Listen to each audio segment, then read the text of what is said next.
Profitability through corn is looking better right now than through soybeans. Hi everybody, welcome back to the Comstock channel. I'm Marlin Bohling with you. So glad you can join us as we do our reports from Commodity Classic in Denver this year. With me, I have Kelly Nieuwenhuis, the director for the National Corn Growers Association. Kelly, good to see you once again. You hail from where in Iowa? I'm from Northwest Iowa, town of Primgar. Primgar, okay. So as we record this, you already had your first national meeting for the NCGA, correct? Yep. So what did they cover? Okay, we have Corn Congress twice a year, and at the Commodity Classic, and then in Washington, D.C. in July. All right. And at this meeting, we have resolutions, policy that's brought forth that the NCGA and the state corn growers want to have us kind of focus on when we go to DC to lobby for certain things for the corn industry. So what's on the front burner right now? Well, right now it's year-round E15. We've been working on this. This is the 12th year, I think, that we've been working on getting year-round E15 nationwide. And we've been fighting for that. So we're really pushing to get that across the finish line. As you know, the Farm Bill, we've been working on that for 3 years, and it's still a challenge. It's disappointing that one of those things that should be very bipartisan. Right. We're having a battle to get a safety net put in place for the American corn farmers. Yeah, I know the new Secretary of Ag spoke at the convention here, and she said that would be a priority. She wouldn't quite guarantee it, but she really wanted to get it done this year. Yeah. She said there's no reason to have it stalled for 3 years like this. There really isn't, and it's, the farmers just want it as a safety net. Our real goal is to build markets, so we have demand, so we have our profits through markets. Yeah. And if we have profits through markets, we don't receive those subsidies from like Title I programs. The crop insurance is critical.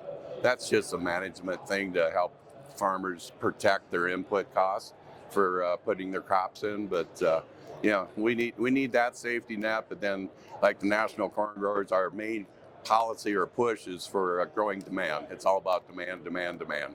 Well, farming is such a high dollar, high risk venture. Yeah.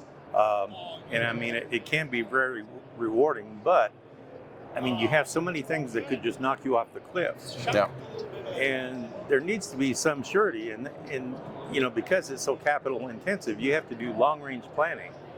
And you can't do that when you just live from continuing resolution to continuing resolution all the time. That's right. I mean, you can't make a long-range plan when you only know what's going to happen 9 months out. Exactly. So that's why we're talking about the Farm Bill. We're talking about year-round E15. We're working on the 45Z tax credits.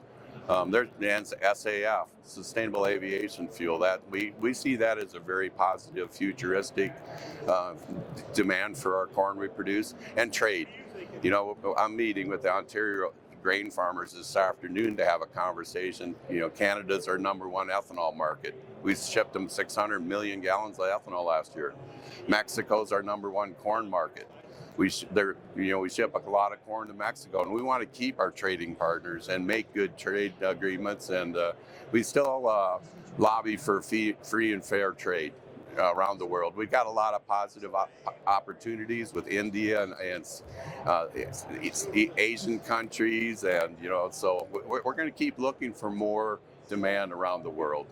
But in both cases, Canada and Mexico, kind of walking on thin ice right now. I mean, relations are not all that great right now. Well, it's stressful, and we're hoping we can avoid the tariffs at some way and figure out a way to make it work that we don't go there. I know that they're supposed to kick in tomorrow, the 25% tariffs for both Mexico and Canada, and so we're hoping we get some good news tomorrow that something got worked on and figured out an agreement. So all indications are that we're looking at a really large crop in the U.S. this year. Yeah.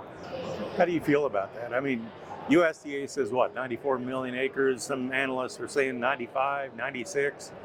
Who knows? Yeah. What do you think? Well, I think we're going to plant more corn acres. Profitability through corn is looking better right now than through soybeans. And we gotta always remember we got the South American competition with Brazil raising corn and soybeans, and I feel pretty confident that, we can grow markets.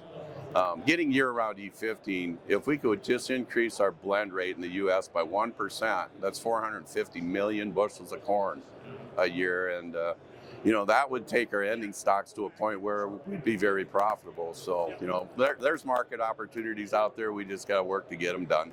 Well, you mentioned E15. What do you think the odds are with this new administration that we can get that done? I'm pretty confident we can. Anytime soon, do you think? Yeah, well, we're hoping it's either in the continuing resolution bill here in March, and we're going to be out in D.C. the week of March 10th and talking to legislators to make sure we get this across the finish line. Interesting. Have you talked to the new EPA director?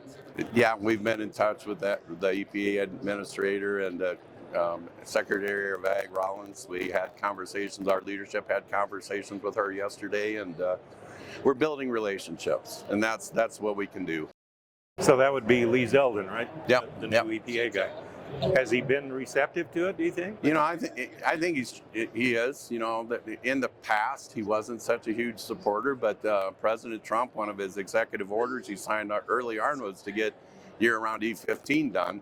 So they see that he wants that done. So that's helpful.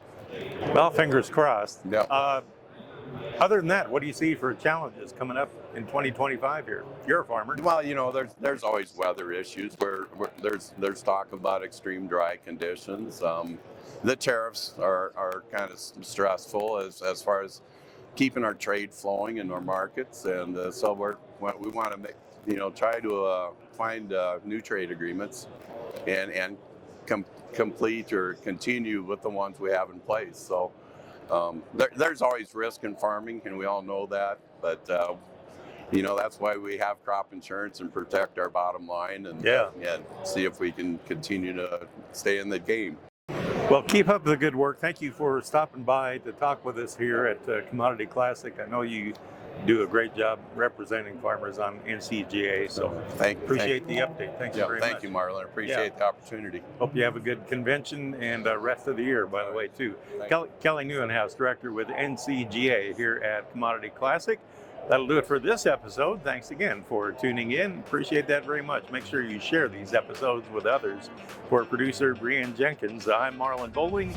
We'll catch you next time on the Comstock Channel. Futures trading involves risk. The risk of loss in trading futures and/or options is substantial, and each investor and/or trader must consider whether this is a suitable investment. Past performance is not indicative of future results.